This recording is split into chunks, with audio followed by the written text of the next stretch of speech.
Welcome to Dissolution. My name is Brakke. I'm here just to briefly introduce our main performer of the next half an hour. I'm here to present Martin Howse, who's a British but German Berlin-placed artist whose work is very familiar to all of us, I'm very certain. I think Martin's work has for several years addressed exactly the themes that Fiber to Justitia is about as well. These sorts of transformations of software and questions of where software takes place and displacing software from merely mathematical, rational event to actual hardware, but also territorial and terrestrial operations, investigating through performances and through various other works as well.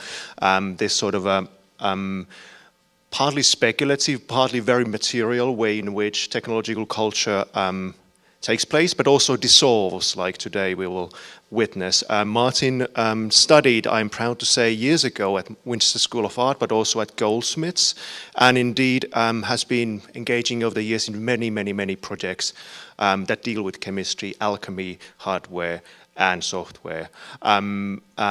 I want to also mention that one of the projects that Martin is doing at the moment is with Jamie Allen as well, Shift Register, which you might want to look up, but as said, it's only one of his multiple projects, so I want to warmly welcome Martin Howse.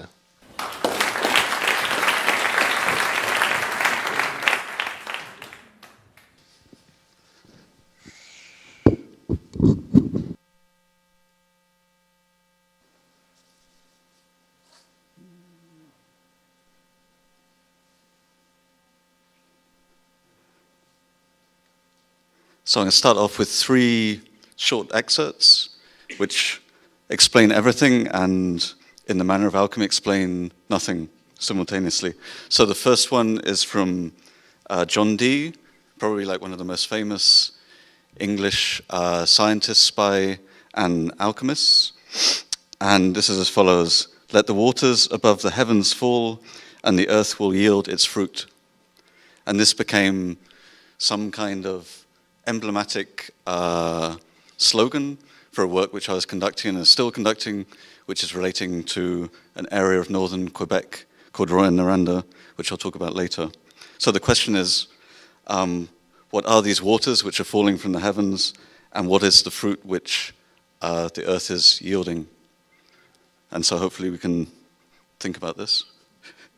The second quote is from one of the most famous alchemical scrolls, which should appear here, there. That's the top part of the scroll, which is called the Ripley Scroll, of which there exist 23 different versions from around the 15th century to around 17th century. So these are all anonymous, hand-colored, and have a text which is around 6,000 words long. But the title at the top of the scroll, you have this curly text, which in Latin, the English translation is, "Here is the occult stone, buried in the secret fountain. It transmutes the fermented stone, which tinctures everything." And the third quotation is from, which I think Jussi also mentioned, somebody called Zosimos of Panoplos, who was from the 3rd century after Christ. And he's kind of notable as the first kind of literary traces of this thing which we can call alchemy are attributed to him. So he's not the first alchemist. He represents like a long tradition, but he was the first person who wrote texts which, displayed the characteristics which we come to call alchemy.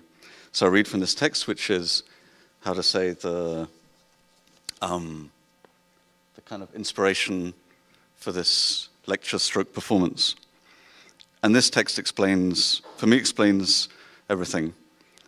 "The composition of the waters, and the movement, and the growth, and the removal and restitution of bodily nature, and the splitting off of the spirit from the body, and the fixation of the spirit on the body, are not operations with natures alien one from the other, but like the hard bodies of metals and the moist fluids of plants are one thing, of one nature, acting upon itself, And in this system of one kind, but many colors, is preserved a research of all things, multiple and various, subject to lunar influence and measure of time, which regulates the succession and growth by which the one nature transforms itself. And, saying these things, I slept, and I saw a certain sacrificing priest standing before me, and over an altar which had the form of a bowl, and that altar had 15 steps going up to it. So here we also have this link between, this is kind of like this predating of technology, this link between the metals. Zosimus is always also in the same text, the visions of Zosimus is talking about a man of copper, a man of gold, and these, as we'll see, become, for me, the man of gold is Alan Turing, which we'll talk about in a moment. So this is kind of a 3rd century AD kind of precursor of technology. But he's also describing a landscape. He's describing these waters, and these waters are what we have in these images, some of them in the background, where you can see these are the lakes which are formed from the mining of gold in this area called Rouyn-Noranda. An area in like northern Quebec, which consists of abandoned gold mines mostly now, which through the kind of algorithmic trading, which was talked about earlier, are becoming reopened. So these are gold mines which have been closed for maybe 60, 70 years, which we see here, which now as the price of gold is driven up, they're being remined for their kind of waste products. And in the same process, these huge red lakes are formed with kind of acids leaching through the earth, leaching out the iron from the rocks, leaching out arsenic, all other chemicals, cyanide flowing through the whole landscape. So this was a place where we tried somehow to bodily somehow immerse ourselves in this kind of, how to say, like in keeping with like the theme of this festival, this was like the Prima Materia of technology, but it's also the end, like the Prima Materia is kind of interesting because it's like the first matter which the alchemists would work on, but it's also the final, it's also the philosopher's stone, so it's like a cycle, the cycle which you see here. So to return to this idea of dissolution, like how can we describe this thing, this project called Dissolutions, how can we describe these emblems? These emblems which we see here, this is the most interesting, perhaps, or one version is one of the most interesting. This kind of emblem is drawing on a huge literature of Christian iconography, cosmology, encodings of laboratory experiments. There's so many different ways we can decode these symbols, which we'll come to in a moment. But first, what are the different ways which we can say what this thing called dissolution is? So this describing this project called Dissolution, the most condensed form which I came up with of what this thing called dissolution is. So dissolution is decoding ancient alchemical texts and emblems as literal instructions for the construction, execution, and maintenance of a contemporary geomantic and necessarily auroboric live processor. At the same time, another description, dissolution is linking natural cycles, cycles of imagination, which are these emblems. This is the imaginary, and industrial cycles of extraction. Dissolutions is this field trip to this area of Rouyn-Noranda with 4 other artists, which lasted 3 days, in which, as I said, we bodily immersed ourselves in perhaps dangerous combinations of both natural minerals and artificial products, such as cyanide, which are used to extract on an industrial scale gold. And this excursion was conducted under the emblems of the mining, recycling, and technological industries of Sun Microsystems, Cisco, Astrata, Glencore, SATA, SCSI, Horn, PDP, and Digital. At the same time, Dissolutions attempted to dissolve technology using materials of the earth and of the air, dissolving and returning the materials of technology, which are mined from the earth, to, as I said, the Prima Materia of alchemy, the first earthy and chaotic matter for spiritual transformation, which is also the philosopher's stone, otherwise known as gold.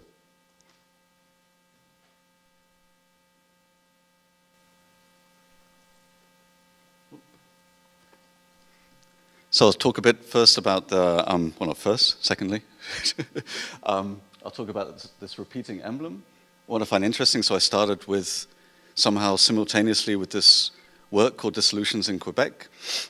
I became somehow obsessed with the emblem which you see various, for example here.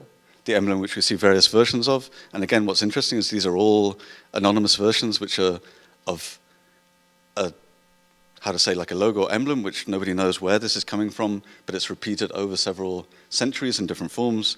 It also forms the front cover, or the kind of frontispiece of Ashmole's Theatrum Chemicum Britannicum, which is like the most famous compendium of English alchemical verse, released in the 17th, 18th century.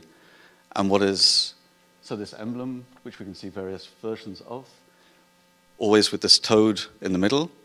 In this case, the toad, here we see the toad. The toad is in the fountain, which is spirit, spirit, soul, and body is engraved on the fountain. So there's always this, we always have these three levels, so that these three levels I took as the kind of the structuring of the work. So at the top level, we have this bird. Yeah. We can see this bird or eagle, which is raining down this water from the heavens, this kind of what will return as dew, so some kind of rain, and this rain quite obviously became, within this kind of contemporary imaginary, became some kind of acid rain. So the tears of the bird, which is flying up, become, through these processes of dissolution, through industrial process, becomes a returning to the earth. So there's also a way which, how to say, technology is returning literally to the earth is through this acid rain. And then we have one emblem somewhere. This is what happens when you do. But also we see the interior of, so this first emblem is linked with a mine called Musca, where we found, instead of the eagle, we found an owl, a screech owl that was living in an abandoned gold processing station, which we see here. And so I chose to, how to say, replicate this process of acid rain by using a simulation of lightning to produce acids which will dissolve technology. So in the middle of this emblem, we have the serpent here. So we can see various versions. Here we don't have any serpent, but we have Alan Turing at the top. Here the serpent is curled around the man and the woman in the acid bath. So the serpent is like the second stage of the work of dissolution.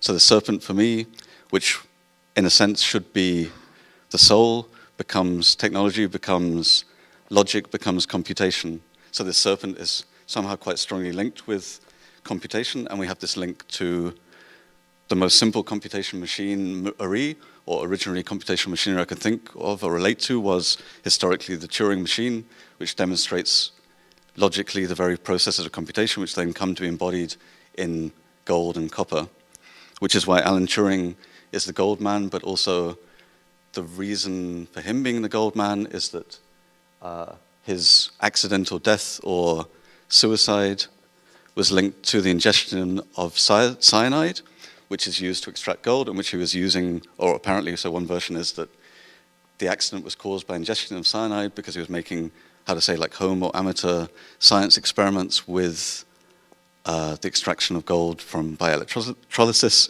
with cyanide. And I kind of, this is something which was at the back of my head always, like I knew the story of Alan Turing.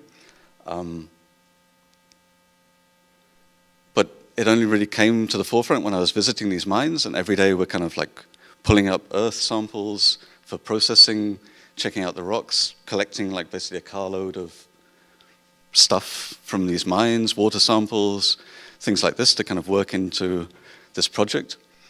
And you can really start to feel this stuff on the skin. The whole of the interior of the car is coated in this gray, like arsenic, pyrites mixture that's covering all your clothes because you've just been like running around these mines. And then you have signs which you can see now and again. These yellow signs which warn about cyanide. Do we have any yellow signs? You'll see them somewhere. This little house was warning of cyanide. So basically cyanide is kind of pumped through into these lakes. I mean, some parts are more protected than others, so you can't really go to, you know, it's kind of for the safety of people that randomly break into these sites.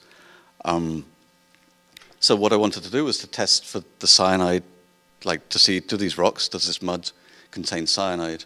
And it turned out that, as a kind of interesting anecdotal cycling, that the test for cyanide involves various iron-related chemistries, which result in a color which is called Prussian blue, but which was originally called Berlin blue, which for me obviously has some kind of significance. And then looking further into the story, so I made these tests, which in some cases proved positive for cyanide, and you have a nice Prussian blue color.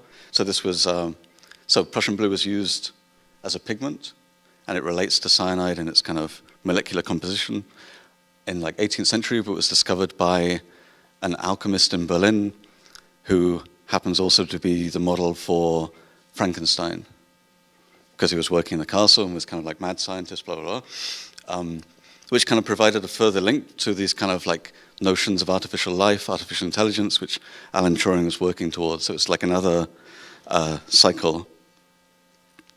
And then finally, at the bottom of the emblem, we have the toad, and this toad is the earth. And then we also found this toad in Elder Mine, another ancient mining site. So what I'm going to do, check the time, is move on to the final part of this lecture, which is demonstrating the process of technological dissolution here. So the idea, it also kind of serves two, well, it doesn't really serve any purposes, but so if it does, it serves two purposes. The first is to demonstrate dissolution. The second is to provide some kind of decoding of a specific alchemical emblem.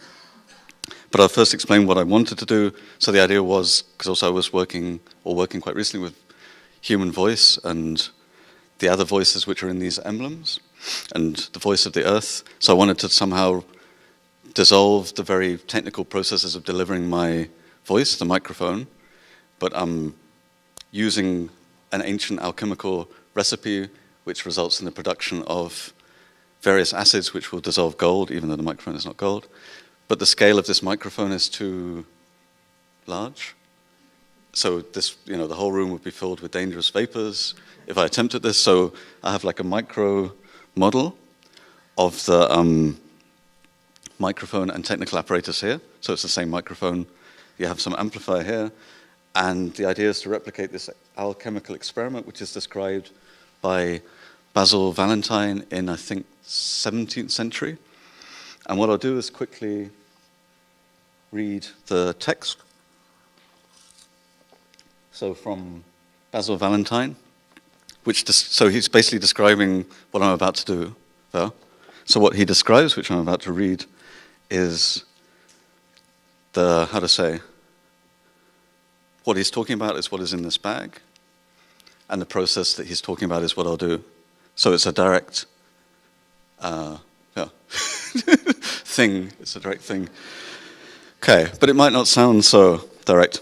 So he says, and we see also at some point, you'll see here, this is the emblem, this is the second key of Basil Valentine's 12 keys. This is something else with acid rain.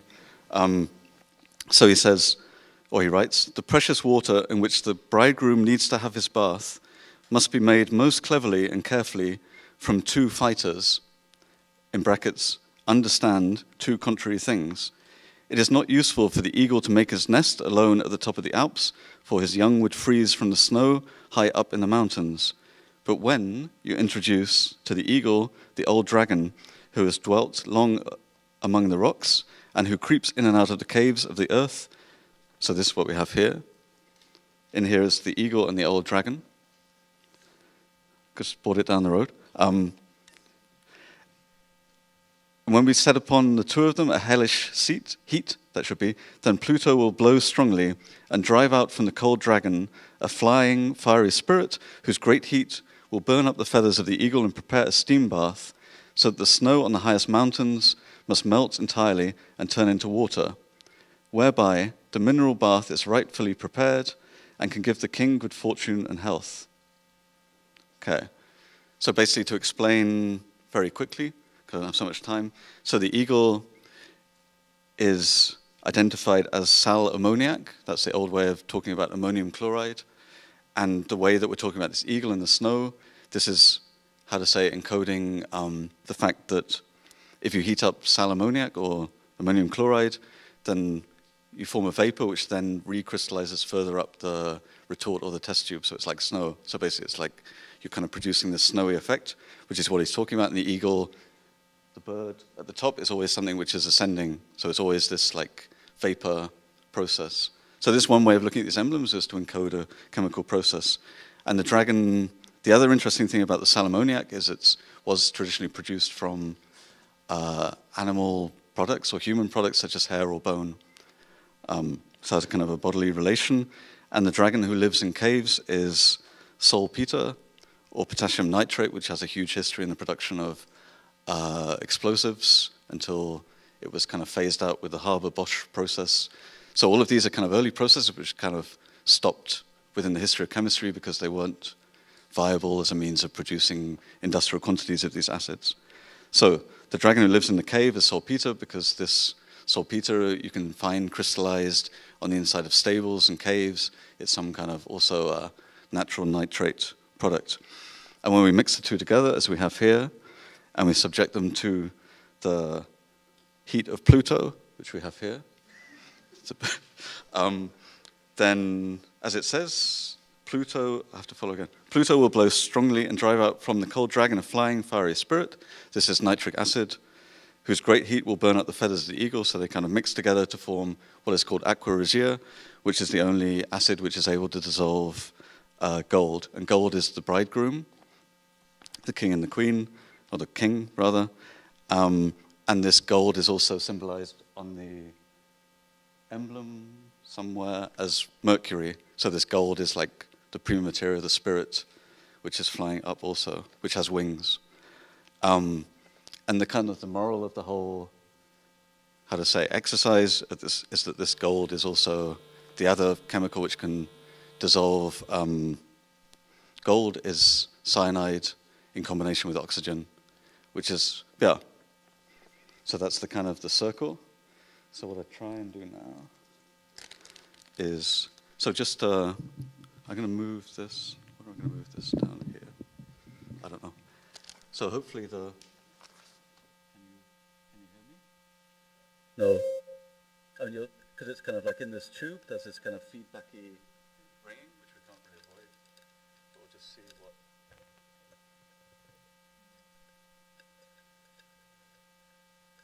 What's that?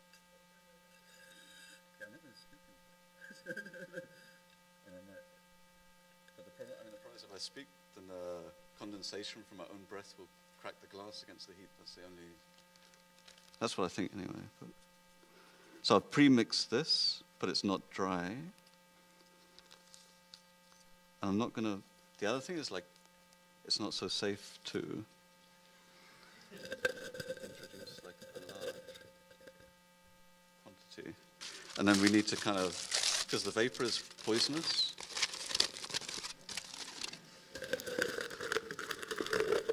So what I'm doing is just.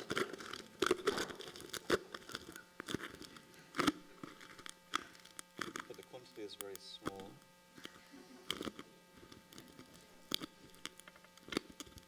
And I've done this before. That's what they asked me, like, you know, is it safe? It's like, yeah, I've done it before. Shall I remind you of So I'm just going to start off.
Yeah.